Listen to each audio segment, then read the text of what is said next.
perché siamo venuti in Maddalena il sabato del giorno prima di Capodanno. E io continuo a registrare, ma te alza la voce per piacere.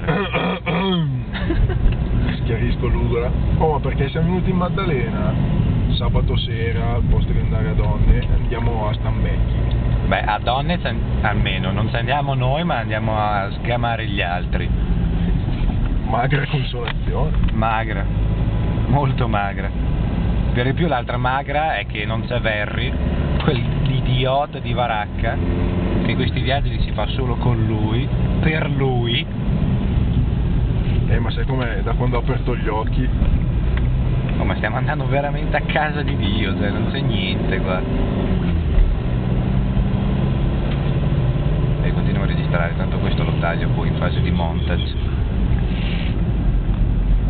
Forse faccio un incidente, c'ho la testimonianza del... Perché se fai un incidente hai 2 testimoni e in più la fotocamera. Oriel TV. Attento che non sbuchi Guido Bagatta. Dal nulla Guido Bagatta. Speravo Ainet. Chi? Ainet. Ale, macchina? Macchina? No. Oh, Olle! Salve signore, saluti. Bella anche lei, saluti e figli maschi. Può restare comunque incinta. O incinto. Dai, Verri ne sa qualcosa. Beh, perché stiamo parlando sempre di Verri? È una presenza assillante È una presenza consapevole della sua omosessualità. Ma tanto non c'è neanche a Capodanno. Patacca. Ale, macchina, bella, lì stiamo tornando? Lavorato bene?